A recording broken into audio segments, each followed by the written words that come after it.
All right, let's move on to damn, I wish I'd planted that. Today, I'm discussing this for its seed heads. And these are some of the most beautiful seed heads in the garden, even though they're completely untouchable. They're actually toxic. They're like castor beans, but they're so gorgeous. And this is the Blackberry Lily, which is neither a blackberry nor a lily. Discuss amongst yourselves. So it used to be Belamcanda chinensis. Now it is Iris domestica. It's actually in the iris family, and it has iris-like leaves and a very tall, slender flower or mini flowers on the top of a long stalk, a bit like a daylily, but the flowers are only about 2 inches wide at the most. Very bright orange with little freckles, or there's one called Hello Yellow, which is yellow and very beautiful. Now, these flowers turn into a seed head that looks just like a blackberry. So you can see why I like to grow it. You get those beautiful flowers, which butterflies really do love and bees love. And then you get these lovely seed heads popping up in random places.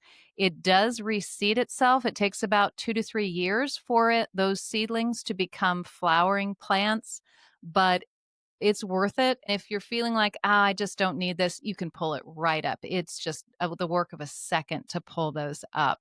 But a very beautiful plant, a lot of cool texture, and terrific in the vase as an accent, right? I think it zones 5 to 10 and full sun, partial shade, but not too partial because it wants to flop over and then you'll end up having to stake it. So, especially putting it up in some of your prairie style plants, ruining your prairie aesthetic completely, but not really because it's so pretty.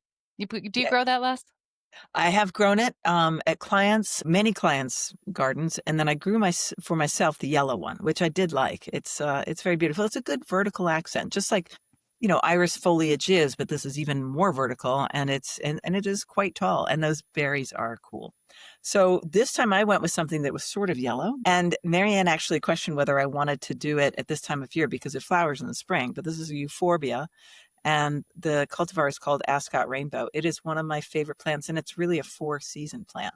And it's coming into its own right now because it does sulk a tiny bit in a hot, humid summer, or you just don't notice it as much. It's not like saying, look at me. That's the time when it's sort of saying, you look at everything else, because I'm really fabulous in spring, and I'm really fabulous in fall, and I'm actually going to look pretty darn good in the winter too. So it's an evergreen plant, and it has these crazy yellow foliage with green striations, and it even goes to pink, and the stalks are quite red. It is a good looking clump, about 2 feet, 2.5 feet tall, and can get that wide. I have some new ones that I put in. When did I put them in? Probably 18 months ago. And they're just looking so great, coming up between some Victoria salvia and some calamintha. It's a great, they're just making me very happy right now. Very low maintenance. They love a good drought. They don't like the humidity much, but they'll come back and they'll survive it. Deer won't touch it. And a word of caution, it has some very nasty sap associated with it when you go to cut this flower. And it's a good cut flower, good cut foliage. It's excellent. It can last a long time in a vase. Wear gloves, and then don't accidentally rub your eye with that glove, because you will be so sad for about the rest of the day and maybe into the next day. And I've done that, as you can tell.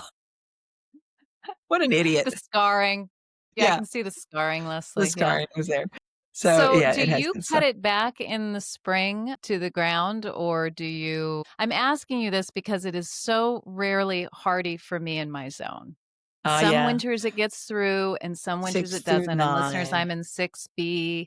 7A, and it really is maybe this winter, maybe not. So Oh, I too bad. haven't played with it too much in the spring. So would you do like you would for like a Wait a minute. wolfenii or This something says and cut it this down to the zone's ground? I looked on Mobot, it says it's 6 through 9. Yeah, that stuff lies too. Well, okay, let me not say Mobot lies. That's the wrong way to put that. It's not definite. And I have a friend who grows it nearby here and she loses it, sort of every other winter. She always buys it because she loves it, but Yeah. it's not reliably hardy. And it probably has a lot to do with winter wet. Do you cut it back in the spring? I look at any stalk that is fighting gravity, or it looks woody and ugly, then that's gone. And sometimes that means that an entire plant is just going to have a new flush of growth. I'm not fussed about the flowers. They're bright, sort of neon yellow, very airy. That's not what does it for me on this plant. It's all foliage on the Ascot Rainbow. I love it.